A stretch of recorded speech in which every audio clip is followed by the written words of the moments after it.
Hello and welcome to the Humble Seer. So let's talk about 33-degree Masons. Okay? Now, are they powerful? Yes. Are they romanticized? Yes. Are they blown out of proportion? Yes. So, yeah, the 33-degree Masons, I mean, that's like, there's different degrees. It's like a club, it's a private club. And if you're at the 33 degree, I'm hearing, you're up there.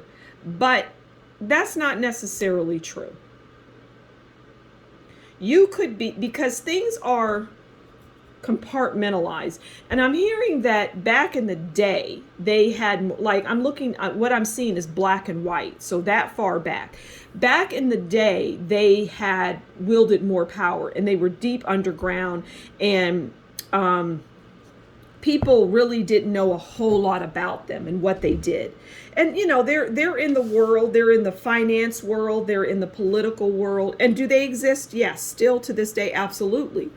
But they're not all powerful, but they are powerful. But what I'm also hearing, contrary to popular belief, is that they're not all bad, which is fascinating. But I'm hearing that they don't have connections with like FBI and CIA, although this is like a contradiction, but I guess not really. I mean, although they work in those places, right? So they work in police department. Hell, they work everywhere. They work in restaurants and kitchen. I mean, they are chefs. They are politicians. So let's just pull a card on the 33-degree Masons and talk about it. All right. So the card that wanted to come out is the Seven of Wands. And the Seven of Wands is about advantage, defiance, negotiation, self-defense, principle, standing your ground, remaining on top, and long-term commitment. I couldn't think of a better card for the 33-degree Masons, because this really, let's read that again, right? The Seven of Wands. Seven of Wands is advantage, defiance, negotiation, self-defense, principle, standing your ground, remaining on top, and long-term commitment. And like I said, I think I said, they're not going anywhere. This is, they've been around forever, and they do have power. They do still have power. But like I said, now the defiance, see how they're on a tightrope, right? And they're like, oh my God, we're going to fall down into this pit of hell with these people, and they're going to rip us to shreds, literally, not just figuratively. They're going to kill us. I mean, that's how they think, because especially now, because back in the day, like I'm seeing in black and white, they were viewed differently. But now in this era of computers and research, well, people they research things and they believe everything that they see on the internet, which is a frightening prospect. I mean, you have to really think about it, right? You could say what I'm doing is on the internet, and you would be correct. But I'm keeping it real, okay? I'm telling you what I see. And you know in your gut instinctively, if you are, if you believe in me and you're out here, then you're likely believing this, and you've always believed it, but you were curious. But my point is that on the internet, things can be put out there to keep people digging. I mean, what is the internet anyway? The internet is a great tool, and I do enjoy it. But I don't really find, I'll look at a video or watch a piece or a podcast, and I will go with my gut instincts on it.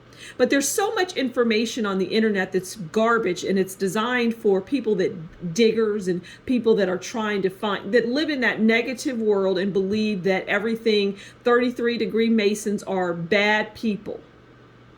or, the Illuminati exists and they're going to take everybody out. Look, there's good and there is bad in everything. And I've used this example or analogy many times, and I'll use it this time. You can have a sister. Say there's 4 kids in your parents, and that sister is a hellraiser and doesn't do anything right and just does nefarious things, commits crimes, and then the other 3 siblings are good. They're doing their thing. They're going about life. They're treating people properly. But that one child just came out and decided to go dark. Well, it's the same thing with any of these organizations and things and music industry. Now that's the Hollywood world is definitely top heavy with bad things. There's no doubt, but there's also really good things there.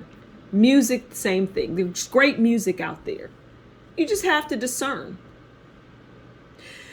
But the 33-degree Masons, they're out there and they're doing what they do, and they're doing things. Now, it's also open to interpretation if what they do that I could say or anybody could say is good. I'm not here to say that what a particular thing that they do is good or bad. You have to determine that. But what I see is that they are not all bad, but they're that family analogy of the sister. There's people in there. There's people in everything, in police departments, in the FBI, in the CIA, that are bad to the bone. But what I see is that majority, a good portion, are good. And these people might think that some of what they're doing is good, but it could be a detriment to the population or to the globe. But some other things are not so bad, and then there are things that are actually good. So that's the story. It's like when you hear that, you think boogeyman, just like you hear Bill Gates, boogeyman. These things go higher up, but it doesn't even matter how high they go. There is a higher power, like God, if you believe in that, or the universe, that can just swat that evil out of the way. It's like, okay, you've done enough, and the people that have decided to follow you, we now know who they are. They're inclined to do bad things. The world's full of bad people. The world's full of good people. More good than bad. But the universe will just swat you right out the way. God will just move you along. Like, okay, you're not doing that, and then just crash your party. That's how life works. Yes, the world might be the devil's playground, but God is over it all. And he'll let you do certain things, and other things, no, you're not doing that. Move along. That's the world, okay? So I'm going to leave it there. There's not much else to say about this organization. Thank you for stopping by the Humble Seer. Please do consider liking, sharing, and subscribe, because I would eventually like to go live and answer your questions. I'm excited about that, but we've got a ways to go. But I am grateful for all of my new subscribers. Thank you so much. Come on in. We're a family. If you like what I do, consider buying me a coffee, and that information will be in the description box below. Until next time, you take good care, and we'll talk again soon. Bye-bye.